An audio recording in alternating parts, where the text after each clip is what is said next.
PM Awas Yojana के लिए 7,000 करोड़ रुपए नहीं मिले क्योंकि ममता सरकार ने राशन की दुकानों पर पीएम के फोटो और राष्ट्रीय खाद्य सुरक्षा अधिनियम के लोगों की फोटो नहीं लगाई। क्या उत्तर भारत के राज्य दक्षिण भारत के टैक्स का बड़ा हिस्सा हड़प जा रहे हैं? पंजाब, बंगाल, बिहार, झारखंड, इन सभी ने भी अपने अपने स्तर पर सवाल उठाए हैं कि उन्हें हक नहीं मिल रहा। टैक्स हो या केंद्रीय संसाधनों में हिस्सेदारी, इसे लेकर दक्षिण के राज्य क्यों नाराज हैं? क्या केवल दक्षिण के ही राज्य नाराज हैं? आज दिल्ली के जंतर मंतर पर कर्नाटका का प्रदर्शन हुआ। 8 फरवरी को केरला का होगा। पैसे का यह बंटवारा केंद्र और राज्यों के संबंध को भी परिभाषित। जीएसटी कमीशन की बैठक हो या अन्य मामले, तमाम खबरों और बयानों को पढ़कर लगता है कि राज्य को याचक की स्थिति में पहुंचा दिया गया है। एक और बात है, केंद्र ज्यादा से ज्यादा फंड अपने पास रखकर तमाम योजनाओं पर अपनी मुहर लगवाना चाहता है, अपने हिसाब से योजनाओं को तय करना चाहता है। इसकी भी लड़ाई का असर राज्यों की वित्तीय हालत पर पड़ रही है। वे हमेशा मांग रहे हैं और केंद्र की दया पर निर्भर हैं कि राज्यों को पैसे मिलेंगे या नहीं। यह मुद्दा एक राज्य को अधिक देने और एक राज्य को कम देने का भी है, या सभी से पैसे लेकर केंद्र द्वारा अपने पास ज्यादा हिस्सा रख लेने का। क्या राज्यों से पैसे लेकर केंद्र ज्यादा हिस्सा अपने ही पास रख रहा है या राज्यों को उनकी जरूरतों और हक के हिसाब से दे रहा है? आज दिल्ली में कर्नाटका के मुख्यमंत्री और 100 से अधिक विधायकों ने जंतर मंतर पर धरना दिया है। इस धरने में शामिल होने के लिए मुख्यमंत्री सिद्धारमैया ने राज्य के सांसदों को भी पत्र लिखा, जिनमें बीजेपी के भी सांसद हैं। 8 फरवरी को जंतर मंतर पर केरला के मुख्यमंत्री प्रदर्शन करने आ रहे हैं। इससे उनके राज्य को आर्थिक नुकसान हो रहा है। हम आज के वीडियो में कर्नाटका की मांग पर बात करेंगे। क्यों कर्नाटका को लग रहा है कि पिछले 5 साल में केंद्रीय करों के पूल में उसकी हिस्सेदारी घट गई है। रिपोर्टर्स कलेक्टिव की यह रिपोर्ट बहुत कम जगहों पर छपी है, मगर उसे पढ़ने के बाद कर्नाटका की मांग को आप और बेहतर तरीके से समझ सकते हैं। क्या केवल दक्षिण के राज्य यह सवाल उठा रहे हैं? क्यों गोदी मीडिया कर्नाटका की मांग को उत्तर बनाम दक्षिण बनाने में लगा हुआ है? मंत्री ममता बनर्जी ने भी लगातार इसकी शिकायत की है और हाल ही में धरना प्रदर्शन भी कोलकाता में किया गया। पिछले साल अक्टूबर के महीने में तृणमूल कांग्रेस के सांसद, विधायक, पंचायत के नेताओं और मनरेगा के कर्मचारियों और मजदूरों ने दिल्ली के जंतर मंतर पर धरना प्रदर्शन किया। धरने का नाम दिया दिल्ली चलो।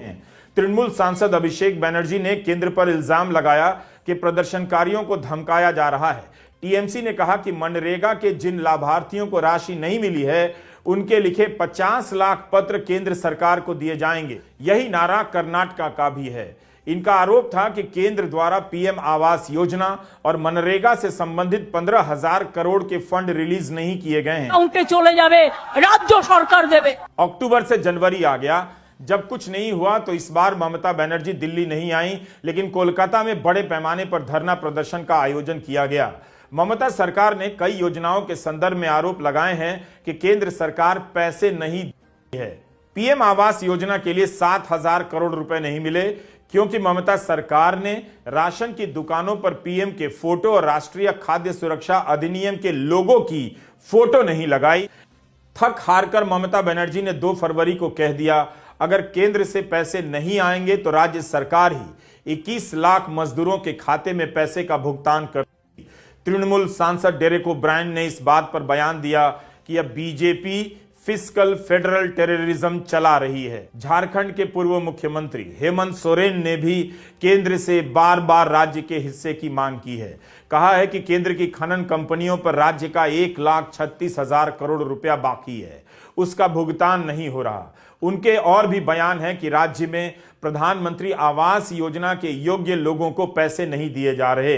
बिहार के मुख्यमंत्री नीतीश कुमार भी इस तरह की बातें कई बार कर चुके हैं। पुरानी खबरें निकालकर देखिए। सितंबर 2015 में नीतीश कुमार ने तत्कालीन वित्त मंत्री अरुण जेटली को पत्र लिखा कि बिहार को केंद्र से जितना पैसा मिलना चाहिए उससे कम मिलता है। उन्होंने कहा कि 14वें वित्त आयोग के सुझाव के बाद से राज्य को केंद्र से मिलने वाली राशि में गिरावट हुई है। इस पत्र के एक महीने बाद बांका में एक चुनावी रैली के दौरान प्रधानमंत्री मोदी ने कह दिया था कि नीतीश कुमार घमंडी और मुझे नहीं लगता कि उनकी सरकार बिहार के विकास के लिए दिए गए फंड का इस्तेमाल कर सकती है। इस सरकार को 1 रुपया भी नहीं मिलना चाहिए। यह भी सुन लिया आपने, ये प्रधानमंत्री मोदी के शब्द हैं, जिनकी पार्टी ने हाल ही में नीतीश कुमार के साथ बिहार में सरकार बनाई है।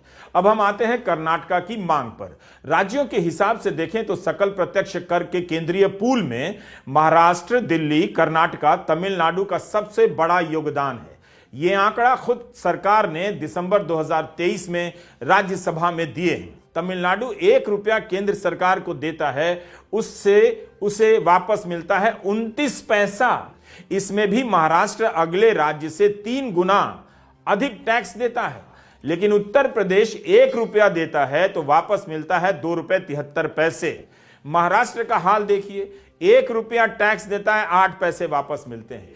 बिहार 1 रुपया केंद्र को देता है तो केंद्र उसे 7 रुपये 6 पैसे के रूप में लौटाता है। यह क्यों हुआ? हम इसे जानने के लिए जब कई जानकारों के विश्लेषण को पढ़ रहे थे तब पता चला कि पैसे के बंटवारे का एक बड़ा आधार आबादी थी। इसमें परिवर्तन कर दिया। 1971 की जनगणना के आधार पर पैसा बंट रहा था, लेकिन अब इसकी जगह 2011 की जनगणना को आधार बना दिया गया। मनी कंट्रोल नाम की वेबसाइट पर अद्रिजा चटर्जी ने इसे सरल तरीके से समझाया है। इसी तरह से बिहार की आबादी 2001 से 2011 के बीच 25% की दर से बढ़ती है, जबकि तमिलनाडु की आबादी के बढ़ने की दर 15% से कुछ अधिक थी। अगर वित्त आयोग 1971 की जनगणना के हिसाब से पैसे का बंटवारा करता है तो स्थिति बदल जाती है। तब यूपी और कर्नाटका के बीच आबादी की वृद्धि दर में इतना अंतर नहीं था, तो इस हिसाब से बिहार को ज्यादा फंड मिलेगा, तमिलनाडु को कम। 15वें वित्त आयोग ने भी कहा है कि जिन राज्यों में प्रति व्यक्ति आय सबसे कम है वहां आबादी ज्यादा है। क्या ऐसा है कि बिहार को उसकी गरीबी के कारण ज्यादा पैसा मिल रहा है? तब यह बहस बिहार के भीतर होनी चाहिए कि बिहार कब सक्षम होगा। तो राज्यों से आ रही आवाज को गोदी मीडिया दूसरे सवालों से कुचल दे रहा है। वो इनकी बारीकियों को कभी नहीं उठाएगा, बल्कि बीजेपी को 400 सीटें कैसे आ रही हैं इस पर बहस करेगा। उसमें भी यह नहीं बताएगा कि जब 400 सीटें आ ही रही हैं तब विपक्ष के एक एक नेता, एक एक दल को क्यों तोड़ा जा रहा है। बीजेपी अलग अलग इलाकों के हिसाब से सहयोगी क्यों खोज रही है। राज्यों की मांग को समझा जाना चाहिए। केंद्र की योजनाएं राज्यों की भागीदारी के दम पर चलती हैं और राज्यों को ही पैसे ना दिए जाएं, कम कर दिए जाएं, यह इंसाफ नहीं। नमस्कार, मैं रवीश कुमार।